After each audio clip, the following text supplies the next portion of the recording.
میں کہتا ہوں نا یہ جو آپریشن سے بچے ہو رہے ہیں تو بھینس کے کیوں نہیں ہو رہے, بلی کے کیوں نہیں ہو رہے, کتے کے کیوں نہیں ہو رہے ہیں؟ لوگ کہتے ہیں دیکھو خواتین کو کس سے تشبیہ دے رہا ہے بھائی.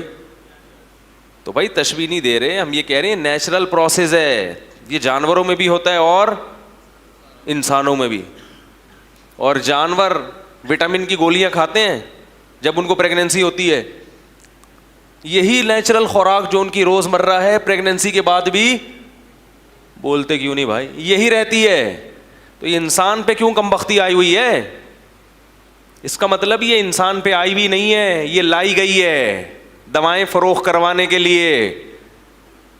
فارمیسی کا کاروبار بولتے کیوں نہیں چلانے کے لیے.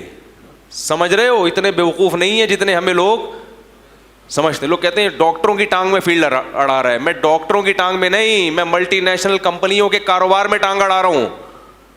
کل ہم دعوت پہ تھے, ہمارے ایک دوست تھے بڑی ٹائٹ دمبے کی چربی شربی, وہی جو ہم بیانات کرتے ہیں. بیٹھے ہوئے تھے تو وہ بکرے کی چربی تھی.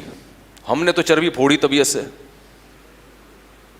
کیونکہ ہم ابھی چربی کے فضائل پر بیان کر کے آئے تھے.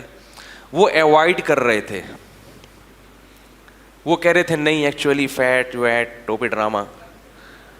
میں نے کہا اگر فیٹ سے یا چکنائی سے اجتناب کرنا ہے تو جس آئل میں یہ پکا ہوا ہے اس آئل کو چھوڑو نا. اس آئل کو چھوڑنے کے لیے تیار نہیں ہے. جو گھی کا ڈبہ اللہ نے دمبے کے پیچھے لگا دیا اس سے کیا کر رہے ہیں؟ ایوائڈ کر رہے ہیں. یا تو بالکل ہی چکنائی چھوڑ دو بھائی. آپ بولو کہ میری انرجی یوٹیلائز ہی نہیں ہو رہی ہے, میں محنت والا آدمی نہیں ہوں تو مجھے فیٹ کی ضرورت نہیں ہے, تو پھر ہر قسم کا فیٹ چھوڑو. تو وہ باقی فیٹ چھوڑنے کے لیے تیار نہیں ہے جو کمپنیاں دے رہی ہیں. لیکن جو اللہ نے بکرے میں چربی پیدا کر دی یا دمبے میں پیدا کر دی اس سے کیا کر رہے ہیں؟ تو اگر فیٹ چھوڑنا ہے پھر آپ کہہ سکتے ہیں جو کوکنگ آئل ہے اس میں فیٹ نہیں ہوتا. کوکنگ آئل ہے یہ کولیسٹرول فری ہوتے ہیں. یاد رکھو ہوتے ہیں کولیسٹرول فری, ہم مانتے ہیں اس کو کولیسٹرول فری ہوتے ہیں, لیکن یہ ہر چیز سے فری نہیں ہوتے ہیں. اس میں بہت ساری چیزیں ہوتی ہیں جو آپ کو نقصان پہنچا رہی ہوتی ہیں.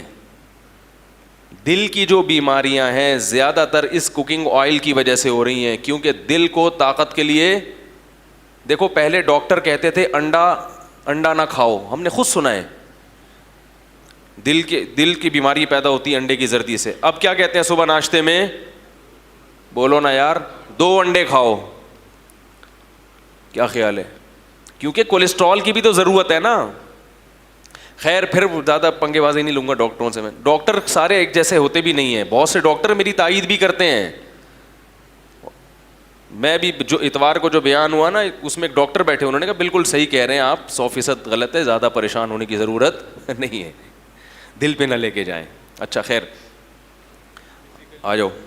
ہاں تو میں جو مثالیں دیتا ہوں نا فزیکلی فٹنس کی, اس میں جانوروں کی بھی مثالیں دیتا ہوں. تو لوگ کہتے ہیں ہم کیا گدھے ہیں جو ہمیں گدھے سے ملا رہے ہو؟ بھائی فزیکلی تو انسان جانور ہی ہے نا. تو جیسے پریگنینسی میں جتنے جانور ہیں ان کی نیچرل غذا چینج نہیں ہوتی, تو ایسے ہی انسانوں کی بھی نہیں ہونی چاہیے. تو مسئلہ خواتین جو پریگنینسی میں جو پرابلم ہوتا ہے نا وہ اس لیے نہیں کہ خوراک کی کمی ہے, وہ تو غریب لوگوں کے ہاں خوراک کی کمی ہے. شوہر بہت ہی کم بخت کنجوس ہو جو کھلا نہ رہا ہو تو وہ تو پھر اس کی کنجوسی کا علاج کراؤ نا بھائی. شوہر اگر نالائق ہے وہ تو پھر نالائق ہے نا, وہ تو پھر ظلم تو ظلم ہے. ہم تو نارمل لوگوں, آپ جیسے نیک لوگوں کی بات کر رہے ہیں ہم. تو جو نارملی خوراک ہے وہی رہتی ہے. لہذا خواتین کو چاہیے پیزا اور برگر بولو بھائی چھوڑ دیں, روٹی کھائیں, دودھ پئیں, کھجوریں کھائیں. دیکھو کیسے زبردست بچہ ایسا کتنے پاؤنڈ کا پیدا ہوگا, مسکراتا ہوا پیدا ہوگا. حقیقت بتا رہا ہوں آپ. تو وہ پیزے برگر کھا کھا کے بھوک ختم ہو جاتی ہے آرٹیفیشل, تو پھر وہ کھانے کی جو چیزیں وہ کھانے کی توفیق ملتی نہیں ہے.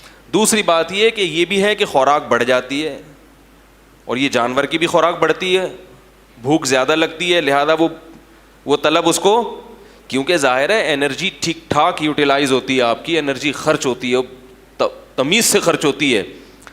تو ایک بات یاد رکھیں کہ جب بھی آپ کی انرجی یوٹیلائز ہوگی یہ آپ کی صحت کے لیے ہمیشہ مفید ہوگی. جاگنگ کرنے والے کی انرجی زیادہ خرچ ہوتی ہے تو کیا اس سے وہ کمزور ہو جاتا ہے؟ باڈی بلڈر کی انرجی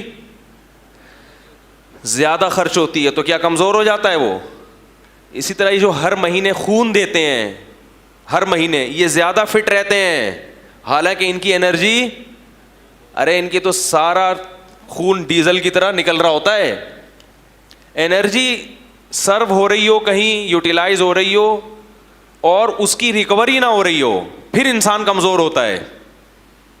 آپ جاگنگ تو کر رہے ہیں مگر آپ کی خوراک یار مجھے تو لگتا ہے آپ لوگ کچھ کھاتے پیتے نہیں ہیں. تھوڑا ساتھ دینا میں کتنی ٹیکنیکل باتیں کر رہا ہوں آپ کے سامنے.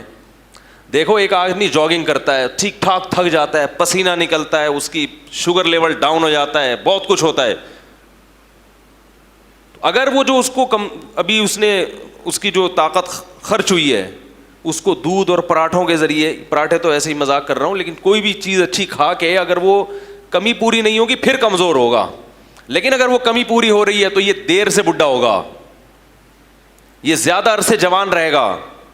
باڈی بلڈر ہم نے 75 سال کے دیکھے ہیں ایسے جوان.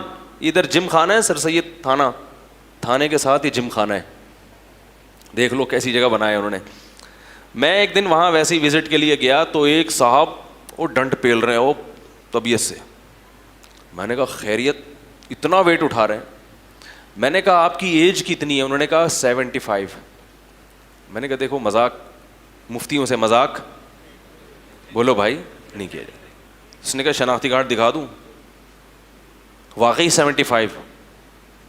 کیوں؟ اس لیے کہ جو کھا رہے ہیں اسے خرچ کر رہے ہیں تو فٹ فاٹ ہے جسم. تو خواتین کی بھی بہت زیادہ انرجی خرچ ہوتی ہے فیڈنگ میں اسی طرح بچے کی ولادت میں. تو اس کی انرجی کو اگر اس کی ریکوری ہو جائے نا یعنی دوبارہ سے اچھی خوراک ملے اس کو اور پراپر ملے تو یہ اس کے لیے اور اچھا ہوتا ہے. سمجھ میں آ رہی ہے بات؟ اور پھر ایسی صورت میں جتنا بھی کھائیں گی موٹاپا نہیں آئے گا بلکہ باڈی مکمل ریفریش ہو جائے گی. بلڈ سارا نکل کے ضائع ہو جاتا ہے دوبارہ بنتا ہے نیا خون تو صحت ڈبل ہو جاتی ہے اچھی ہو جاتی ہے. دیر سے بڑھاپا آئے گا. اب اس کے لیے کامن سینس چاہیے. ڈاکٹروں کی رپورٹیں یہ بات سمجھنے کے لیے نا ایک عدد دماغ میں کیا ہونی چاہیے؟ مغز ہونا چاہیے سمجھنے کے لیے.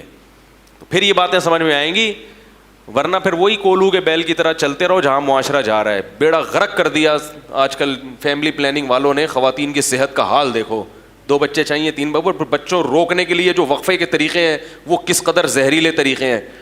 ایک مصیبت فطرت سے ہٹ کر اپنا دنیا کا بھی نقصان آخرت کا بھی نقصان صحت کا بھی نقصان. اور جو حمل روکنے کے لیے جو گولیاں اور انجیکشن اور جو مصنوعی طریقے ہیں وہ ذہنی طور پر بھی مینٹلی بھی ڈسٹرب کر دیتے ہیں. طلاقوں کی بہت بڑی وجہ یہ ہے کیونکہ جب خواتین حمل روکنے کی کوشش کرتی ہیں جتنی بھی دوائیں اس میں آ رہی ہیں نا مینٹلی ڈسٹرب کرتی ہیں چڑچڑاپن پیدا کرتی ہیں.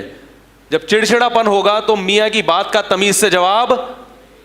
لیکن فیملی پلاننگ والوں کو ان چیزوں کی کوئی پرواہ نہیں ہے. وہ کہتے ہیں بیڑا غرق ہو جائے طلاقیں ہو جائے ہماری صحت پہ کوئی فرق نہیں پڑتا بچے روکو بس. اور ہم اسی کولو کے بیل کی طرح ان کے پیچھے